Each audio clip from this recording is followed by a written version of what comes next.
Price the Lord. அன்பானவர்களே, இயேசுவின் இனிய நாமத்தில் உங்களை வாழ்த்துகிறேன். இந்த காலையில் உங்களை சந்திக்கிறதில் நான் மகிழ்ச்சி அடைகிறேன். கர்த்தர் தாமே உங்களை ஆசீர்வதிப்பாராக. 1 யோவான் 1 அதிகாரம் 5வது வசனம். தேவன் ஒளியாயிருக்கிறார், அவரில் எவ்வளவேனும் இருள் இல்லை. இது நாங்கள் அவரிடத்தில் கேட்டு உங்களுக்கு அறிவிக்கிற விசேஷமாயிருக்கிறது. தேவன் ஒளியாயிருக்கிறார். ஆண்டவருடைய நாமம் மகிமைப்படுவதாக. தேவன் ஒளியாயிருக்கிறார். பைபிள் சொல்லுகிறது தேவன் ஒளியாயிருக்கிறார். சகோதர சகோதரிகளே,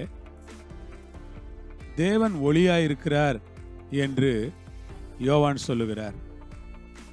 யோவானுடைய சுவிசேஷத்தில் தான் அதிகாரத்திலேயே அவருக்குள் ஜீவன் இருந்தது, அந்த ஜீவன் மனுஷருக்கு ஒளியாயிருந்தது, இருளிலே அது பிரகாசிக்கிறது, இருளானது அதை பற்றி கொள்ளவில்லை என்றெல்லாம் எழுதப்பட்டிருக்கிறது. அவருக்குள் ஜீவன் இருந்தது, அந்த ஜீவன் மனுஷருக்கு ஒளியாயிருந்தது. ஆம், அந்த தெய்வீக ஒளி. தேவன் ஒளியாயிருக்கிறார். அப்படி என்றால் என்ன?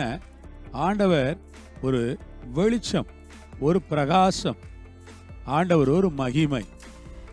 அதை நாம் எப்படி விளங்கிக் கொள்வது? யோசித்து பாருங்க. இயேசு சொன்னார், இந்த உலகத்திற்கு நான் ஒளியாயிருக்கிறேன். அதுவும் யோவான்ல தான் இருக்கு. இந்த உலகத்துக்கு நான் ஒளியா இருக்கிறேன். இந்த ஒளி உலகத்தில் இருக்கும் மட்டும் இருள் மேற்கொள்ளாது. இதையெல்லாம் இயேசு தான் சொன்னார். உலகத்துக்கு ஒளியா இருக்கிறேன். Price the Lord. அருமையான ஆண்டவருடைய பிள்ளைகளே, நம்முடைய ஆண்டவர் ஒளியா இருக்கிறார், ஒளியில் வாசமாயிருக்கிறார், ஒளியை வஸ்திரமாக தரித்திருக்கிறார். அவர் ஒளி. அப்படியானால் தேவனை உடைய மக்கள் யாருமே இருளா இருக்க மாட்டார்கள். Praise the Lord. இருளிலிருந்து வெளிச்சத்தை பிரகாசிக்க சொன்ன தேவன் தமது மகிமையின் ஒளியை எங்கள் இருதயங்களில் தோன்ற பண்ணும் பொருட்டாக எங்கள் இருதயங்களிலே பிரகாசித்தார்.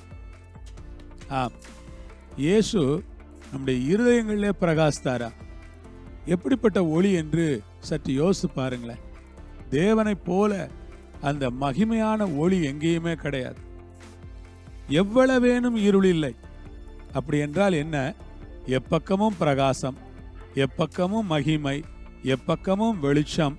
தேவன் என்றாலே அது முழுமையாக ஒரு ஒளிதான். இந்த ஒளி, அதனால தான் மத்தேயு சுவிசேஷத்துல அவர் சொல்றாரு, நீங்க பூமிக்கு வெளிச்சமா இருக்கிறீங்க, உலகத்துக்கு வெளிச்சமா இருக்கிறீங்க. இந்த உலகத்துக்கு நான் ஒரு வெளிச்சம். என்னை பார்க்கிறவங்க சொல்லணும், இவர் இருளற்ற மனிதன், இவர்கிட்ட ஒளி இருக்கு, இவர்கிட்ட வெளிச்சம் இருக்கு, இவர்கிட்ட குறைகள் இல்லை, இவர்கிட்ட கரைகள் இல்லை, இந்த மனுஷன் ஒரு சுத்தமான மனுஷனா இருக்கிறார் என்று சொல்லும்படியாக நானும் அந்த ஒளியை வாஞ்சிக்கிறேன். Price the Lord. 7வது வசனம் பாருங்க. அவர் ஒளியில் இருக்கிறது போல நாமும் ஒளியிலே நடந்தால் ஒருவரோடு ஒருவர் ஐக்கியப்பட்டிருப்போம். அவர் ஒளியில் இருக்கிறது போல நாமும் ஒளியிலே நடந்தால், நாம் அந்த வெளிச்சத்துல தான் நாம் வாழணும். இருட்டுக்கு போயிடக்கூடாது. பாவமாகி இருட்டு, அசுத்தமாகிய இருட்டு, பொல்லாப்பு நிறைந்த இந்த உலகத்தில் நீங்கள் போய்விடாதீர்கள். எழுந்து பிரகாசி, உன் ஒளி வந்தது, கர்த்தருடைய மகிமை உன்மேல் உதித்தது என்கிற வார்த்தையின்படி பிரகாசியுங்கள், உங்கள் ஒளியை காப்பாற்றிக் கொள்ளுங்கள். இந்த உலகத்தின் இருளிலே போய் மூழ்கி விடாதீர்கள். ஆண்டவர் உங்களுக்கு எனக்கு கிருபை கொடுப்பாராக. ஜெபிக்கலாம். பரலோக பிதாவே, உமக்கு ஸ்தோத்திரம். தேவன் ஒளியாய் இருக்கிறீர். உம்மில் எவ்வளவேனும் இருள் இல்லை என்பதை நாங்கள் அறிந்திருக்கிறோம். அதற்காக ஸ்தோத்தரிக்கிறோம். கரங்களில் ஒப்பு கொடுக்கிறோம் கர்த்தாவே. இந்த ஒளியிலே இருக்க எங்களுக்கு கிருபை செய்யும். ஒளி வஸ்திரமாய் தரித்த ஆண்டவரை ஆராதித்து வாழ்க்கை ஆண்டவருக்கு ஒப்படைக்கிறோம். பெரிய காரியங்கள் செய்யுங்கப்பா. இயேசுவின் நாமத்தில் கேட்கிறோம் எங்கள் பரமபிதாவே. ஆமென். ஆமென். ஆண்டவர் உங்களோடு இருப்பார், உங்களை ஆசீர்வதிப்பார். சமாதானத்தோடு இருங்கள். ஆமென்.